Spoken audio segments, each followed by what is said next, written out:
Welcome to the Marketing Execution Podcast. This is the show for tech founders and leaders building B2B products and technologies. We show you how to go further, faster to get the business results you need. From strategies to big except dreams. Catch the buzz and join the execution.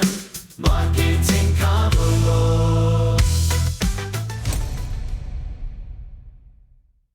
Traditional B2B marketing tactics often miss the mark. And that, my friends, is a fact. Yet by adopting first principles thinking, you can redefine your go-to-market strategy and address your company's core challenges. Today, we explore how tech founders can leverage the first principles approach advocated by Elon Musk, Peter Thiel, and the All In Podcast gang to drive market success and sustainable growth.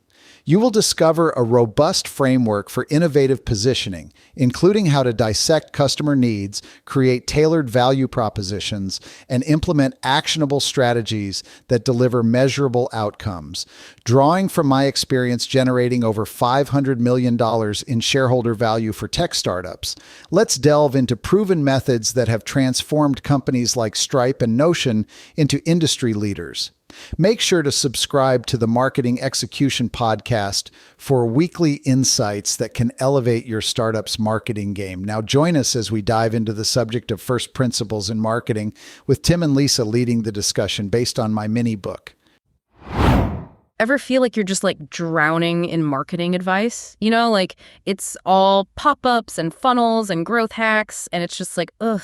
It's so easy to get caught up in the noise and the hype. Totally. Yeah. And especially when you're a startup, you're just trying to like find your footing and make your mark. Yeah, you don't want to get lost in the sea of sameness. Exactly. So that's why today we're ditching all those like buzzwords and going back to the fundamentals with first principles marketing. Love it. So we've got this mini book that's like our guide, and it's all about building your marketing strategy from like the ground up. From first principles. Yes. Just like, Elon Musk with SpaceX. Exactly. He didn't just try to build a slightly better rocket. Yeah. He was like, what are the fundamental truths about space travel? Let's question everything. And that's what makes it so brilliant. I love that energy. So this mini book, it starts with this quote from Jeff Bezos that really got me thinking. Okay. He said, "Customers are always beautifully, wonderfully dissatisfied." That's a good one. Right. It's like so true. Yeah, it's easy to fall into the trap of thinking, okay, we've satisfied our customers, we're good. Right. Like job done. But Bezos is saying there's always this drive for something more, something better. Okay, so how do we tap into that? Because basic surveys, focus groups, they can only tell you so much, right? Exactly. You need to go deeper. Okay, so how? Well, this mini book, it talks about companies that are doing really cool things to get inside their customers' heads. Okay, I'm listening. Like take Digit, the personal finance app. Yeah, I've heard of them. They actually went into people's homes and observed how they handled their finances. Wait, really? They did in-home interviews for a finance app. It's about understanding the emotional context. Yeah, okay, that's interesting. You can't get that from a multiple choice survey. So true. Right? They uncovered all these these pain points and frustrations that people didn't even realize they had. And that's how they created a product that really resonated. Exactly. It's sometimes you don't even know what you need until you see it, Right. And that's the power of really understanding your customer. Okay, that makes sense. And there are other great examples in here too, like Slack. Oh, Slack. Everyone uses Slack. Right. But they didn't just throw it out there and hope for the best. What did they do?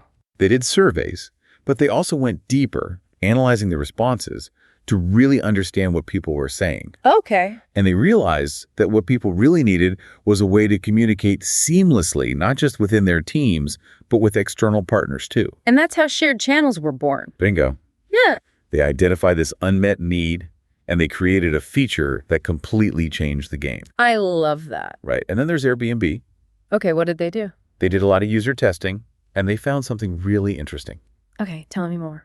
The most important thing to hosts wasn't just making money. Really? I would have thought that was it. It was about making sure their homes were treated with care and respect. Wow, so it was more about trust and community. Exactly. And that focus on building a trustworthy community, that's a big part of what set Airbnb apart. It's like they tapped into this human need for connection, even in a business transaction. Right. And that's what we're talking about here. Truly understanding your customer goes beyond just asking, what do you want? It's about uncovering the why behind their needs and desires.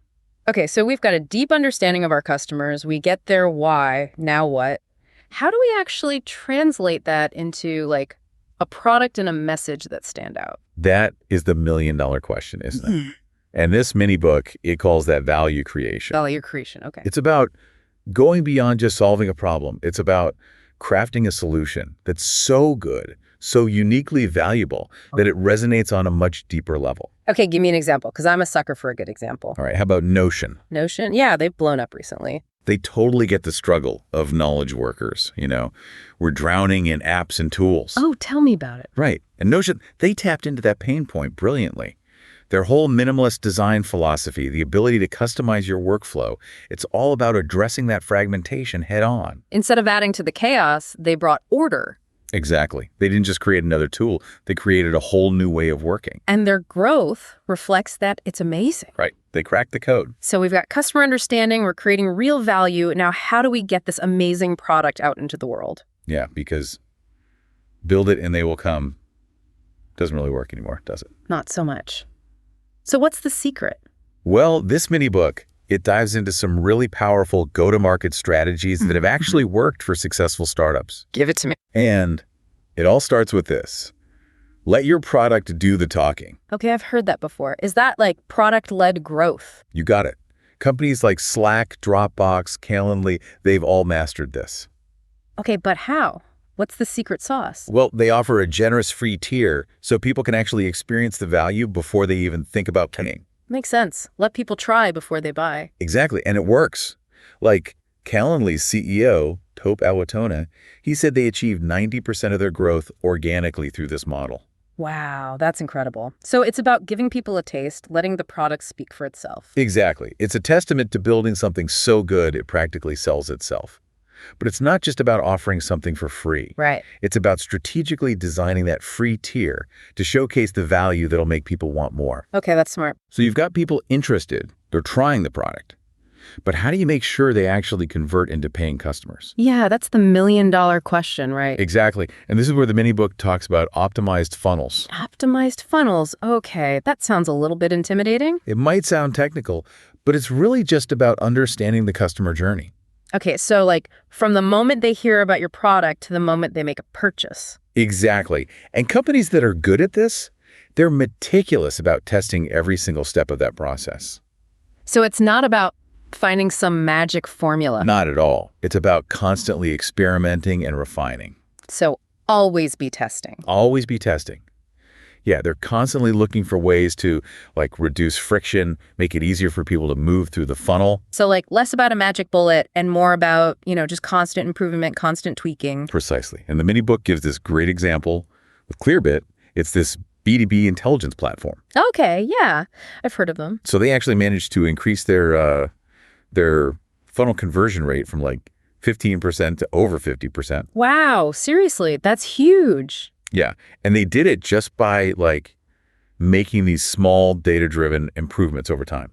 Okay, so it's not about some massive overhaul. It's more about just staying focused and, being willing to make those little changes. Exactly. It's about the long game. I like it. Okay, so we've got people checking out our product, our funnel is optimized. What about, leveraging those existing networks? I feel like partnerships are huge for startups. Absolutely. This mini book actually calls it strategic partnerships, and it's so key. Right, because it's like that whole rising tide lifts all boats kind of thing. Exactly. Exactly. And it's been huge for so many startups, even thinking back to Facebook partnering with Spotify or Airbnb tapping into Craigslist's user base early on. Oh, yeah, that's a good one. Right. And this mini book actually quotes Pipedrive's co-founder, Timo Rain, on this because their integration with MailChimp. The smart move. Totally. Yeah. It was huge for them. Yeah, because you're tapping into this audience that already exists, right? They already trust those platforms. Exactly. It's instant credibility. And it's like a shortcut to getting in front of the right people.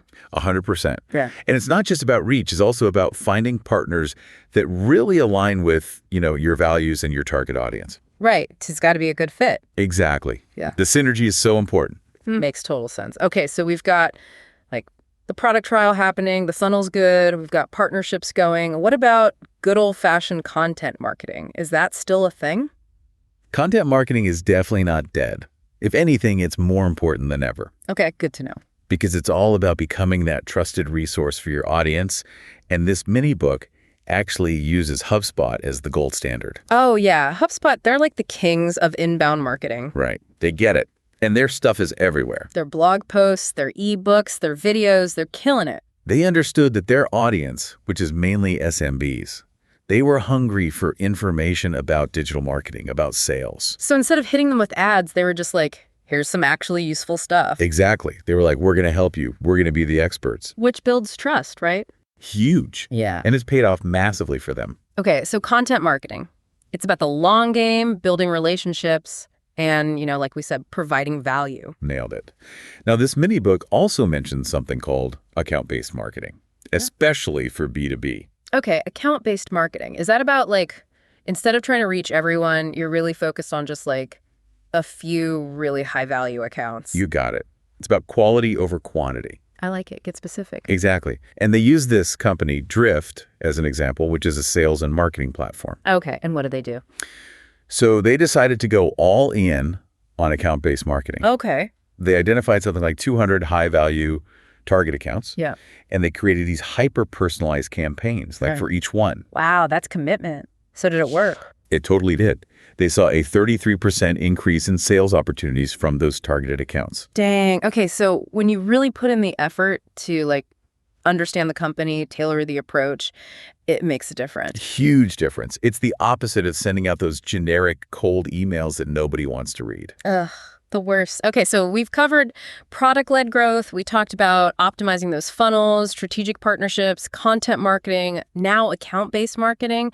Is there anything else in this go-to-market playbook? There is one more, and it's a big one, referral programs. The OG, right. Word of mouth, but amplified. Exactly. And Dropbox is the classic example. Their early growth, it was fueled by this referral program. Oh, yeah, I remember that. They were giving out free storage. Exactly. Bonus storage space for you and the person you referred. Nah. And it was genius. It's like they understood the power of FOMO, too, because it felt like everyone was suddenly using Dropbox. And the mini book talks about PayPal. They did something similar way back in the day. Cash incentives, right? Yep. They were literally paying people to spread the word. See, that's smart. It's like you're turning your customers into, brand ambassadors, and who better to rave about your product than, people who are already using it and loving it. Exactly. They're your best salespeople. Totally. Okay, so we've covered a ton of ground here, from really getting those customers to, figuring out those go-to-market strategies. They've been busy. But this mini book doesn't stop there, does it? It doesn't. It goes even deeper. Oh, tell me more. It also dives into growth tactics for when it's time to scale. Okay, so, you've got some traction, you've got things moving. How do you take it to the next level? Exactly. And they start by talking about viral loops. We kind of touched on that with Dropbox and PayPal. Yeah, so what makes a viral loop so effective? Basically, it's about designing your product or your service in a way that encourages users to invite other people. So it's built-in growth. Exactly. It creates this self-perpetuating cycle, like a snowball effect. So it's the product itself is driving the growth. Exactly. The mini book actually uses Slack as a good example here because their whole platform is built around collaboration. Oh, yeah. So inviting people is just part of the experience. Exactly. It feels natural. Okay. What else? What's next on the growth tactics list? The next one is all about holding on to those hard-won customers. Okay, customer retention. That's huge. Yeah. So important. And this mini book calls these retention drivers. Retention drivers, okay. Because it's always cheaper to keep a customer than to get a new one, right? Always. And the mini book talks about Calendly again. They're a case study in this mini book. Right, because they're obsessed with understanding why people leave. So they're all about figuring out that churn, right? That's what they call it, when customers cancel. Yes. They track it super closely and use that feedback to constantly improve. So they're proactive. They're like, let's fix this before it becomes a problem. Exactly. It's not just about fixing problems, though. It's about creating that amazing user experience. Right. So they stick around. Exactly. Okay, so we've got viral loops for growth. We've got retention drivers. This next one is a little more conceptual, but it's super powerful. Okay, hit me with it. Network effects. Okay, explain it to me like I'm 5. Okay, so imagine the telephone, right? Okay. The more people who had telephones, the more valuable the telephone became for everyone. Right, because suddenly you could talk to more people. Exactly. That's a network effect in action. And the mini book talks about Uber as a great example of this. Okay, so how does Uber use network effects? So in their early days, they were really focused on the driver side, making sure there were always enough drivers on the road. Which meant shorter wait times for riders. Exactly. Which made the service more appealing, which attracted more riders, which in turn brought in more drivers. It's a beautiful thing. It's like this perfect loop. Okay, so we've got viral loops, retention drivers, network effects. Anything else? One more. Yeah. Product integration. This one's especially relevant for B2B. Okay, yeah, we talked about that a little bit with like Pipedrive and MailChimp, right? Exactly. It's about making sure your product plays nicely with others. Because who wants to be switching between a million different apps and platforms? Right. Nobody. Yeah. And this mini book, it points out how crucial this can be for making it easier for customers to actually use your product. So it's all about that user experience again. Exactly. And Pipedrive's a great example. Their integrations with platforms like MailChimp and Slack, Yeah. it just made it so seamless for their customers. So they're meeting their customers where they already are. I like it. Okay, so we've covered a ton of ground with these growth tactics, from virality and network effects to, retention and integration. Is there like a common thread here? There is. This mini book is really all about giving startups, a full toolkit, all those tools they need to grow sustainably. Okay, that makes sense. But it's more than just tactics, isn't it? It's a whole different way of thinking. It's a mindset shift. Exactly. It's like, Elon Musk with those rockets again, but for marketing. Exactly. It's about questioning those assumptions, Yeah. not being afraid to think differently. And this mini book, it even brings this up with PR and influencer marketing. Okay, because even with the best product, you still got to get the word out there somehow. You do. And this mini book, it makes this point that it's not just about shouting your message from the rooftops, Okay, so it's more nuanced than that. Way more. It's about building real credibility, building trust. They use HubSpot as an example here. Yeah, HubSpot's crushing it with PR. They really are. I mean, they're everywhere, right? Totally. All those big name publications, Forbes, Inc., they're always featured. And it's because they've positioned themselves as these thought leaders. By giving away all that great content. Exactly. They're providing real value so people trust their expertise. So it's not just about getting your logo out there. It's about being the expert, having that credibility. Exactly. And this mini book also talks about influencer marketing playing a similar role. Okay, so instead of traditional ads, you're partnering with people who already have that audience, right? Yes. Yeah. They've already built that trust, that connection with their followers. So it's like tapping into that existing community. Exactly. But at the core of all of this, like we've been saying, is this first principles thinking. So as a startup founder, how do I even start with this? We've covered so much. I know it's a lot, but honestly, you don't have to do it all at once. Okay, good. Yeah. That's a relief. Right. Just start by asking yourself some basic questions about your business. Okay, like what? Give me an example. So instead of thinking you need to be on every social media platform, ask yourself, where do my ideal customers actually hang out online? Okay, that's a good one. Or instead of copying your competitors' pricing, really think about the value you're offering. What's a fair price for that? It's about going back to those first principles like we've been talking about. Exactly. Question everything, experiment, find what works for you. This mini book has been amazing. I feel like we've covered so much ground. It's been a great deep dive. And remember that quote from Peter Thiel. The next Bill Gates will not build an operating system. The next Larry Page or Sergey Brin won't create a search engine. And the next Mark Zuckerberg won't create a social network.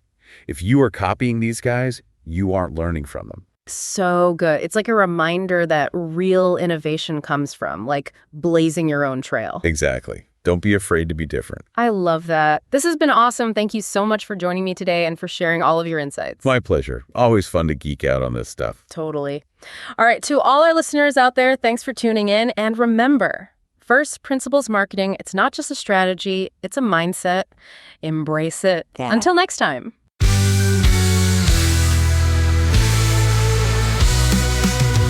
The Marketing Execution Podcast is produced by Growth Stage Marketing. We are on a mission to see your company reach wild success using marketing pods. Too big accept dreams. Catch the buzz and join the execution. Marketing convo.